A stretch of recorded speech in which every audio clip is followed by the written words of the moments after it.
Masyado nilang nilalait yung mga security guard. Akala mo naman talaga kung sino itong mga tubol na to kung umasta. Ang yayabang, grabe kung manlait ang trabaho ng iba. Kesyo daw yung pagiging security guard ay trabaho ng tamad. Anong gusto nyo gawin sa mga security guard? Ha? Gawin nyo, papasukin nyo, gawin yung gwardya, paigibin nyo ng tubig, papalahin dyan, pagawin nyo ng bahay nyo. Ganun ba iniisip nyo? Nasaan ang mga utak nyo, mga tukmol? Lagi ko nilang naririnig. Security guard ka lang. So anong tingin nyo sa sarili nyo? Superhero? Ha? Ganyan ba kataas ang tingin nyo sa sarili nyo? Masyado mayayabang tong mga libagi na to sa utak eh. Ha? Akala mo kung sino magsalita.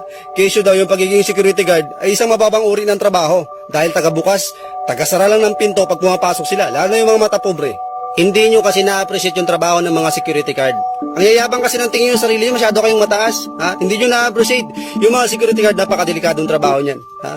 Buhay ang kapalit niyan. Ha? Buhay ang sinasangla niyan sa trabaho niyan. Hindi yung purkit nakikita nyo, nakaupo, nakatayo, ganun lang kasimple, hindi ganun yun. Ha? Ilang security guard na ba natin yung nabugbog, napahamak dyan? Makainkwentro pa yan ng mga mayayaman, yung mga matapobreng mayayaman. Tingnan nyo, ilang security guard na ba yung nabugbog? Yung pinaluhod ng anak ng mga mayayaman. Ha? Ano? Dapat magpasalamat kayo dahil mayroong nagbabantay. Magpasalamat kayo kung naliligaw kayo, tanong nyo si Q. Ha? Hindi yung porkit, marami na sabi, graduate ka ng criminology, yung tao na yan, pag-graduate yan, security na ng bagsak niyan. O aral ka ng 4 years. Di ba? Yung mga chismosa, sabihan ka. Criminology yan, bobo naman yan, pagdating ng panahon yan, bagsak yan, secure lang. Ganun lang kababa ng tingin sa mga sikyo. Ano ba yung mga utak ninyo? Ha? Saan yung mga utak ninyo? Porkit kasi may mga sabaw yung mga utak ninyo. Pag may mga masamang loob, may mga magnanakaw, sinong unang pinuprunta? Di ba yung mga security guard? Hindi nyo naisip napakadelikado ng trabaho nila. Kaya dapat magpasalamat pa nga kayo eh. Ha? Kung wala ang mga security guard, tandaan nyo, tuwang-tuwa ang mga magnanakaw.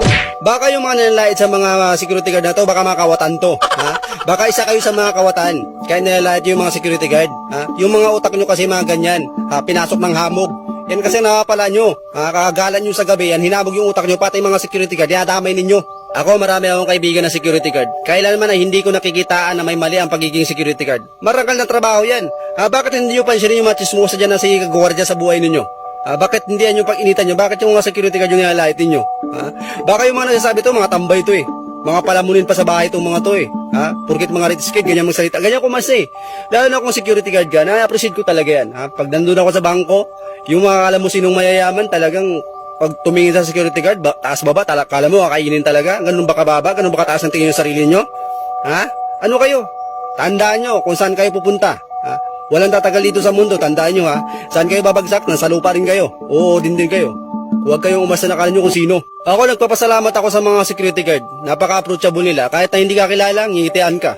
Ikaw, kaya mo bang umiti sa kanila ng maayos? Yung iba nga dyan, matapobre talaga eh. Pag pumasok, yung mga gwardya, susungitan pa. Akala mo naman talaga kung sino. Ayun hello mga kaibigan, ako nga pala si Mr. Focus nagbabalik para sa inyong mga request. And today, gusto ko lang i-shoutout lahat ng mga security guard natin dyan. Mabuhay kayo, hayaan nyo yung mga nalalait sa mga trabaho ninyo, mga ubo sa utak yan. Basta ako, bilib na bilib ako sa inyo, ipagpatuloy nyo lang yung trabaho ninyo. Huwag kayong mahiniwala sa kanila. Shoutout nga pala sa mga kaibigan ko mga security dyan, lalo na kay Jumer Burlas. Kababata ko yan, napakabait na tao yan, wala akong masasabi dyan.